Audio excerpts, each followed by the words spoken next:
This is a podcast inspired by escapism, which is the tendency to seek distraction and relief from unpleasant realities, especially by seeking entertainment or engaging in fantasy. Escape with us. Not just when you want distraction from unpleasant realities, but when you want to join friends who share similar thoughts, similar dreams, who seek and get their escape. The wind is blowing and the sails are set. Welcome to the WhatsApp Odyssey podcast. This is The Great Escape speaking.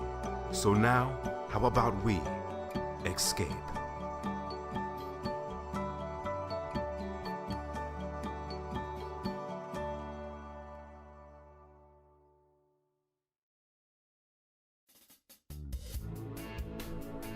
Ooh, what's up, y'all? Let's rock. Back in college, I had this public speaking class where the majority of the class assignments were, you guessed it, speeches. So here's one of my favorite ones I wrote, just like episode 10 before it. Enjoy. This one is brainstorming ideas for short stories. Welcome to episode 11. This was an informative speech. The topic, as I said before, how to brainstorm ideas to develop a mystery short story. I decided to do mystery this time around instead of fantasy because it was, like I said, the main project, the main title of the original one before, and this is diving into a different part of it. So the specific purpose, gathering the ideas and materials needed to create a mystery short story of your choice, fiction or nonfiction. A short story is a piece of fiction less than around 20,000 words in length, usually between 2,000 and 5,000 words. It often focuses on one event, one problem, and one character or a small set of characters. Others have defined it in more simple terms. H.G. Wells said a short story is any piece of fiction that can be read in half an hour, and Chekhov said a story is a problem a writer must solve for a reader. Those definitions are also accurate.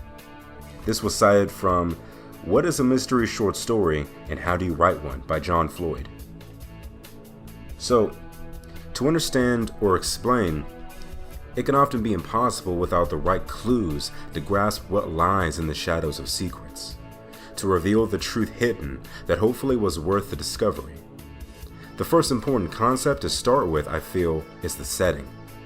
With this, you can find it easier to start to build around the time and place you choose. If you're going for fiction, anything you think of can work if you put the right mixture that complements each other. If not, you can cause the reader or even yourself to lose focus on the story with unneeded distractions. For instance, you can use For instance, you can use an Egyptian setting, but in a neo-punk future, where all the quote-unquote gods the ancient Egyptians believed in are actual people, ones who mysteriously gain these strange, world-changing, manipulating powers, and want to figure out how and why. Part of the mystery right there, but more can be added into that connects.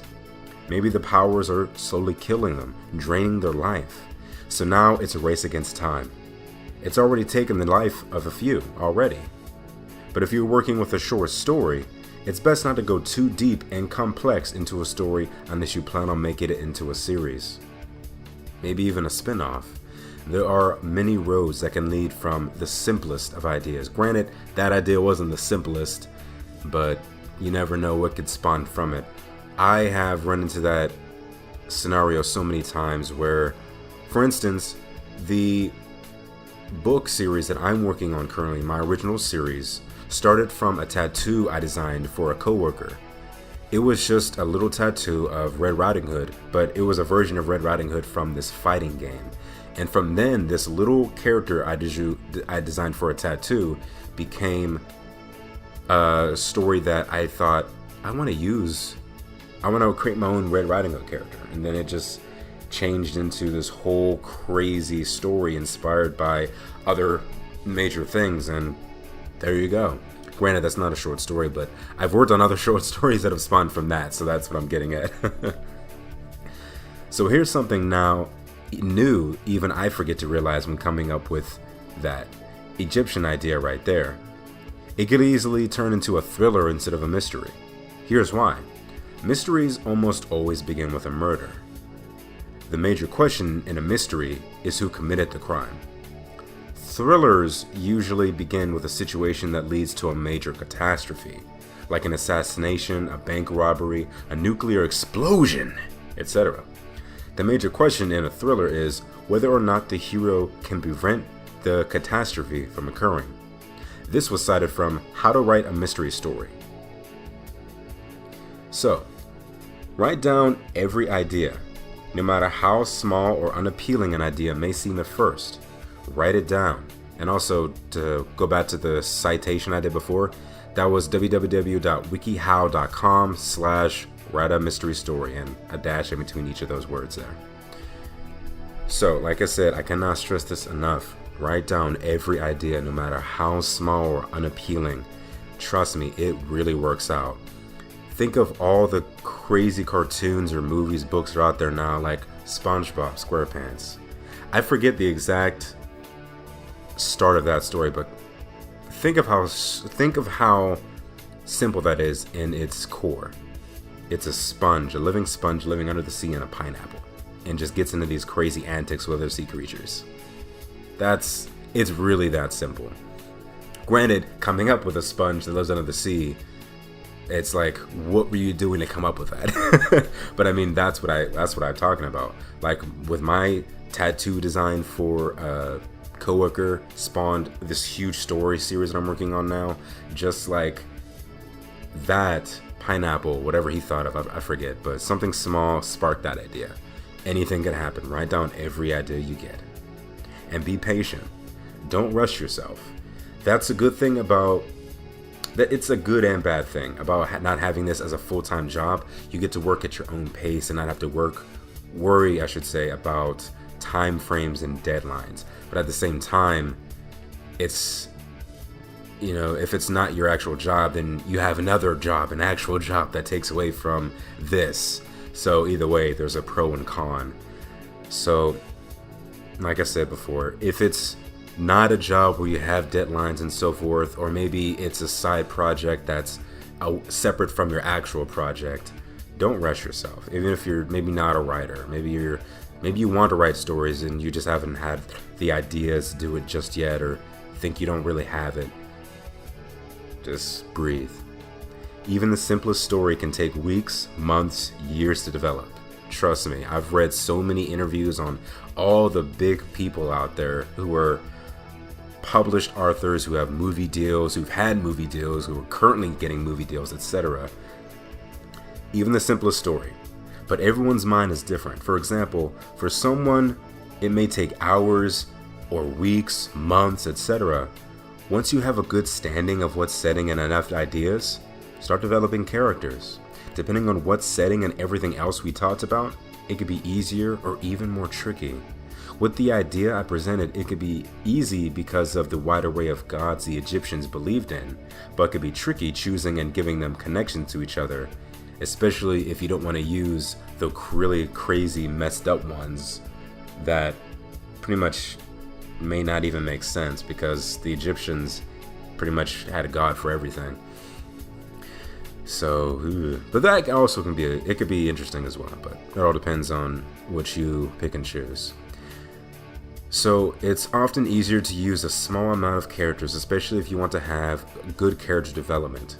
If you're just starting off, it's recommended to begin with a small amount of characters. In conclusion, a good mystery can be something that slowly unfolds as the story goes on, or until the end. But be sure to leave questions still that make the reader want more. I'm not saying leave a big, crazy question that some people do and they never continue it, and it's like, no, what did you do? Why did you do that? One of my favorite quotes was Stephen King. I'm not going to be able to quote it just right, but the summary of it was, a good story leaves questions that people can talk about and remember for years, or leave a story that really stays with them because of the questions that they ask about it. Don't leave everything answered. So it has a good and bad thing to that too. I like when you have questions that are still kind of unanswered, but make sure you're careful with what kind of questions you leave unanswered. Otherwise, you're going to drive people crazy, and not in a good way, unless you plan on answering it later on down the line. So, in conclusion, a good mystery can be something that slowly unfolds as the story goes on, or until the end. But be sure to leave questions still that make the reader want more, as I said before, and I reread that for some reason. Lost my place. Mystery can be a very interesting subject to write about. The paths you take and peaks of curiosity that not only interest you, but others can create an amazing ride to partake in. Why not give it a try? Short story or novel, do it your way. I hope this helped. I always enjoyed giving advice to people on these types of things. Over the years in different jobs I came across so many fellow artists. Some would often have trouble coming up with ideas, where to start, how to continue, etc. But they had so many great ideas. Some of them I really wish I could tell you, at least talk to you about today, but one, I don't know if they're still doing these stories. Two, I wouldn't do it fair justice to summarize it where the stories are their babies. They deserve the right to tell people about it, not me. Especially when they're probably still early in their development.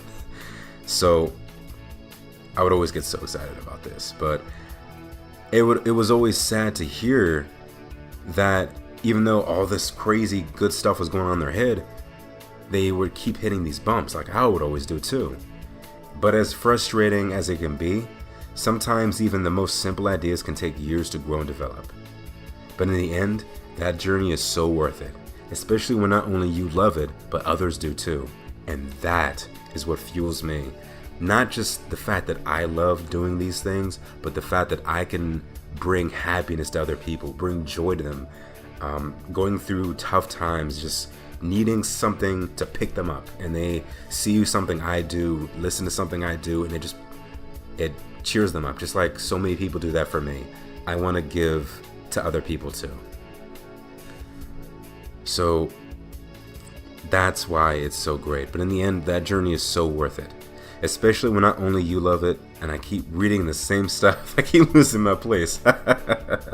I'll say it again, repetition for emphasis, especially when not only you love it, but others do too. And that is a true gift of your work.